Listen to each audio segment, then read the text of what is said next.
woman from the earth and named her Lilith. Both Adam and Lilith promptly began to fight. I will not lie below. We are both made from the dust of the earth, and I would like, to be on top for coitus. No, she's my type of chick.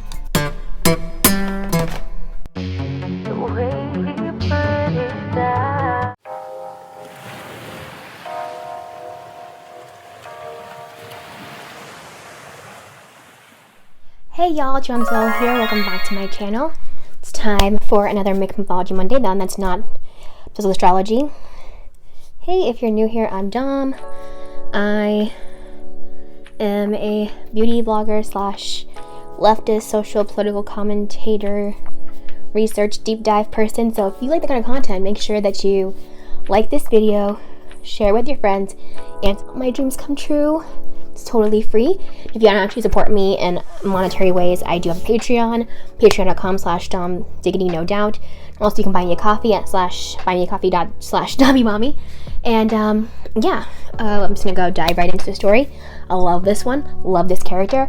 I already color corrected and I based my face. That's why I look like a racist Disney character. Why does he ask you out? Why does he ask you out? Sorry, Native people, but I will link all the products down below so you know the intermediates of the products and where to go to find the look. Okay, let's go. So today we're going to talk about the awesome story of Lilith. She's in Lilith is a figure in history with a very intense like story. A lot of different retellings of her and what she symbolizes.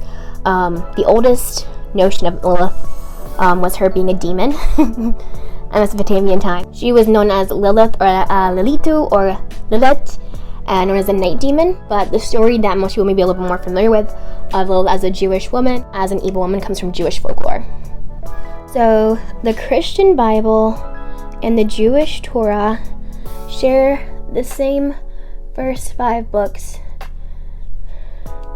known as the Pentateuch.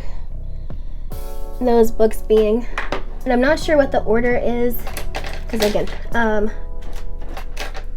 me personally, I've been raised Christian, done a lot of Bible study, so I know, I know that the Bible a little bit better.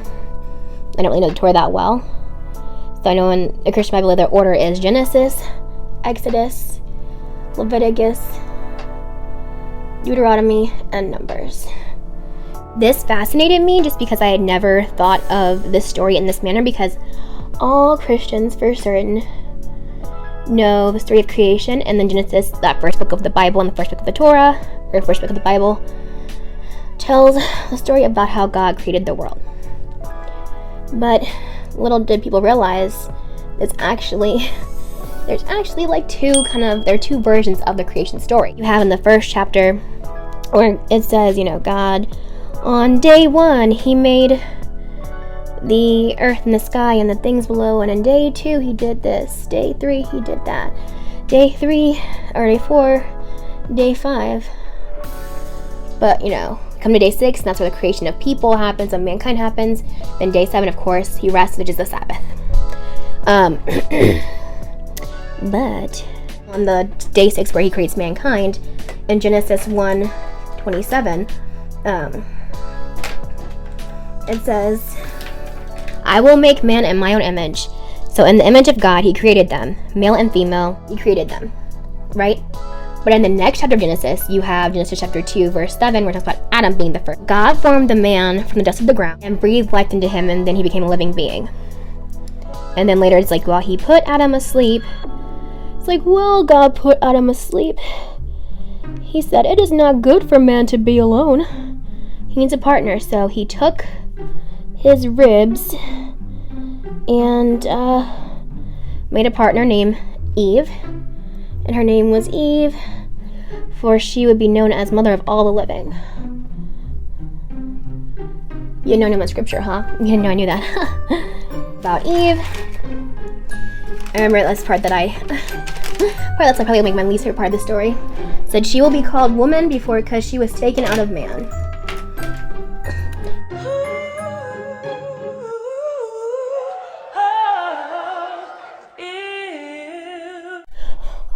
Okay, but like, you said it was bad for him to be alone because like he needed a helper. Like, if man's so great, why he needed a helper? She's got a point. She's an icon. I'm just saying. I'm just asking the tough questions here. Basically, Christianity is always expanded on the second version of that story. We know Adam and Eve to be the first man and woman of the earth.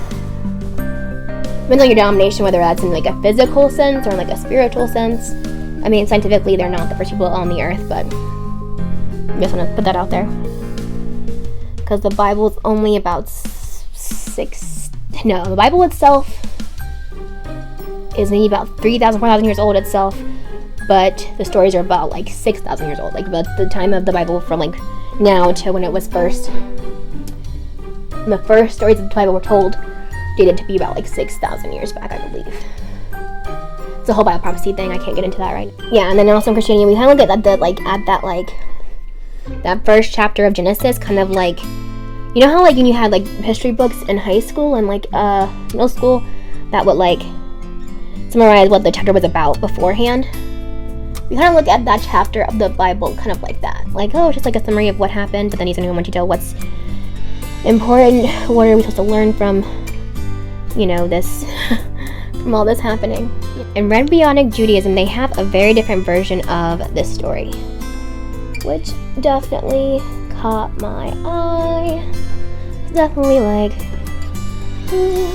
So in Rabbinic Judaism, this basically, they think that this record of the chapter 1 and chapter 2 Genesis are two different women completely.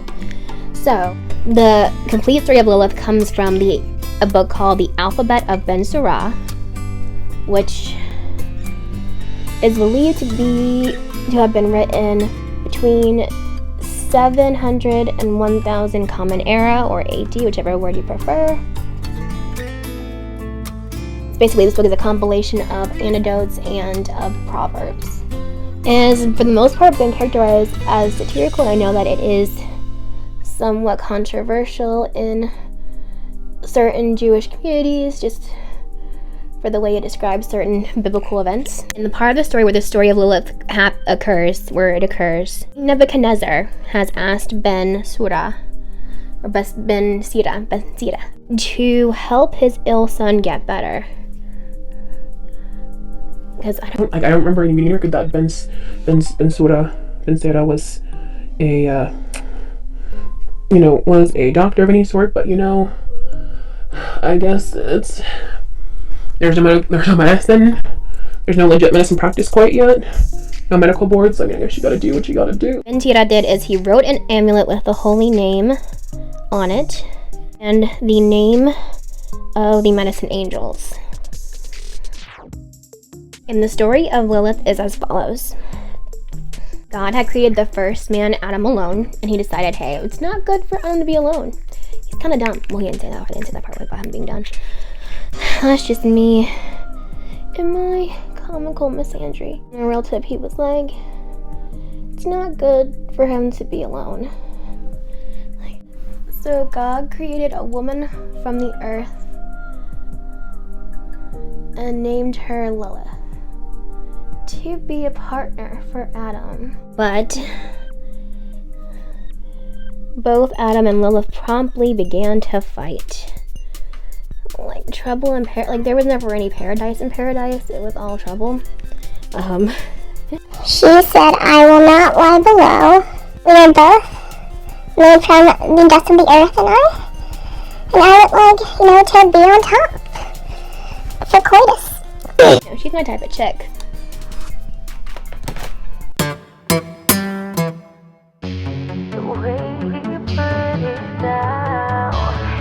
But Adam replied, I will not lie below you, but above. Since you are fit for being below and I being above. like a complete douche nozzle answer to give. Like a complete douche nozzle. And she said to him, The two was her equal as we both came from the earth. but they would not listen to each other.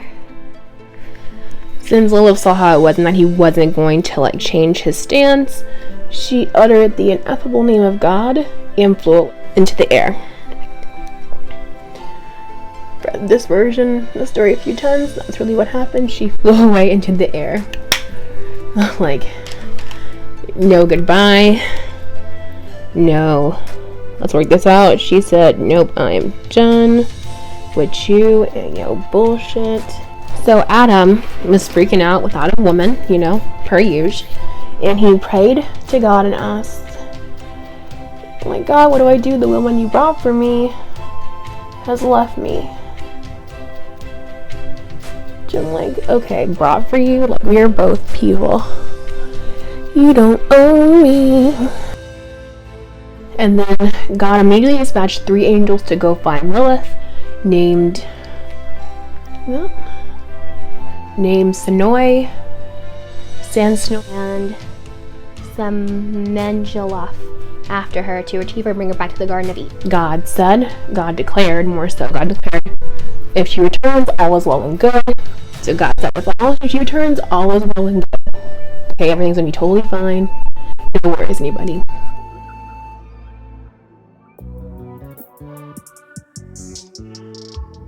God said that if she doesn't come back, that every day, she must have said that every day 100 of her children will die. Now, here's my Pope trying to figure out how is she having 100 children a day? Or how would she have 100 children a day when she has one womb? And the angels pursued her and overtook her in the sea per God's orders. He told her, you know, what God said, and still she didn't want to return. Like, she said, I'm done. She is not dealing with Adam.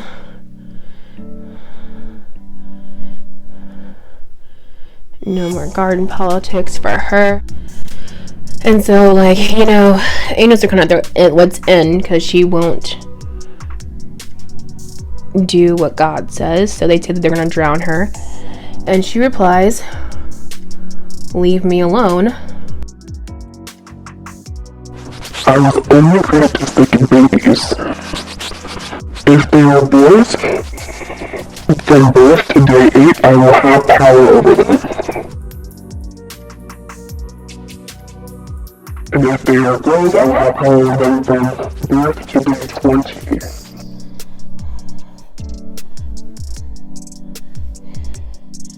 I feel like low-key, and then have power over them means, like, she causes...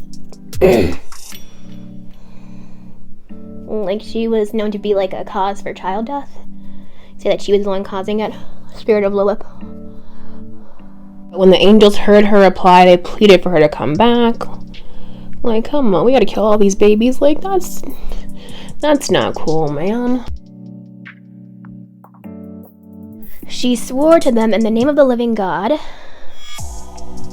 that if she were to see their names or images on an emlet, that she would not have power over that baby, except that every day 100 of her children would die. I'm guessing these are demon babies. The name of the 3 medicine angels, is found on amulets for young children to protect them from Lilith, the childbirth demon.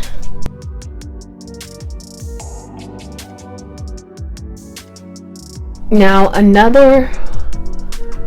other stories of Lilith that are in Jewish tradition are part of what's called the Kabbalah.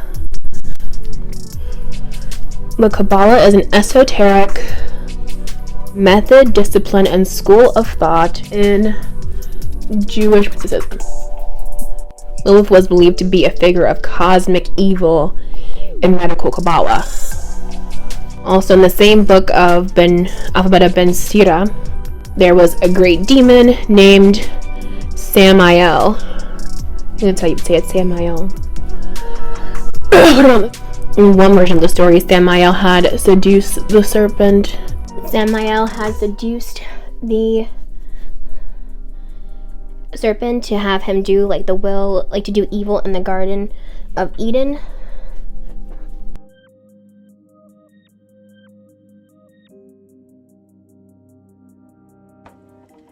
Samael and Lilith emanated together from beneath the throne of glory as a result of the sin of the first humans in the Garden of Eden, and freed themselves from the divine good powers. They are the shadow Adam and Eve, and in the Zohar, Lilith is a demon who attempts to seduce men and use their semen to create demon spawn. It recommends a performance of special ritual before married sex, and also she has the ability to kill men, which of course is awesome. When Lilith refused to return to Adam, Eve, the mother of all the living, was formed by God to appease Adam. The Lord created her out of the man's rib in order there might be no question about her independence or rights, because she is woman, she's taken out of man, blah blah blah, boo boo boo, misogyny.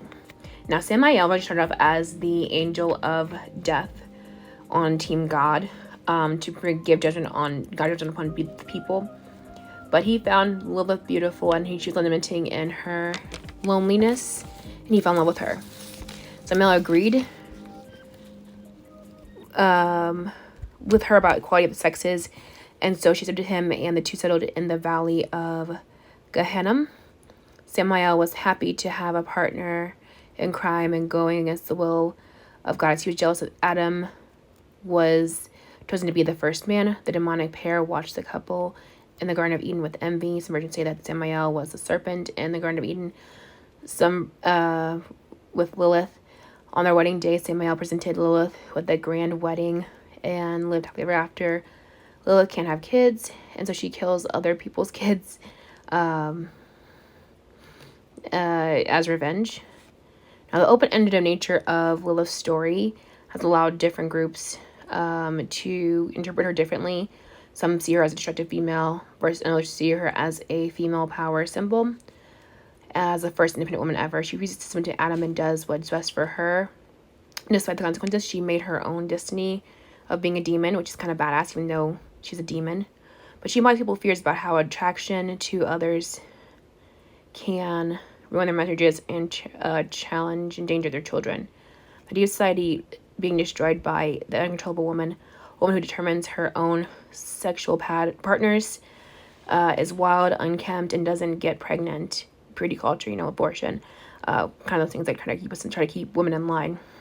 In the words of Lily Rising, self-sufficient women inspired by the women's movement have adapted Lilith as their own.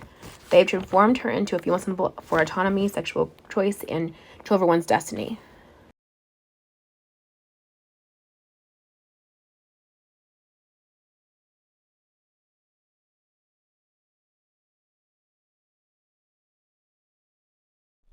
Hey, this is the finished look, and that was the story of Lilith and her impact as a feminist icon.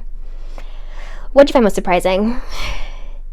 I love that they made like the juxtaposition with Adam and Eve, that like that Lilith and Samael are like the shadow version of them and like the embodiment of evil. But like, I don't know, Lilith's a bad bitch. I mean, she stood up for what she wanted, and she left when he wasn't trying to compromise with her. I mean, that's what we should all do. But how do you feel? Do you like Lilith's story, or do you think we should just stick to just Adam and Eve? I feel like probably just having to stick to that story, because like, you're beneath us, but like, we make everything better. I mean, that's definitely, you can't deny that. But yeah, that's the end of the story. If you like that, make sure you like this video, share with your friends, subscribe, and tell your friends to subscribe. And you can join Patreon, and you can always buy me a coffee as well to help pay for more makeup and hair and stuff, and more resources for me to hopefully one day to get an editor, so it takes me so long to get videos done. But thank you so much for watching, and you have a great day, week, life. Bye.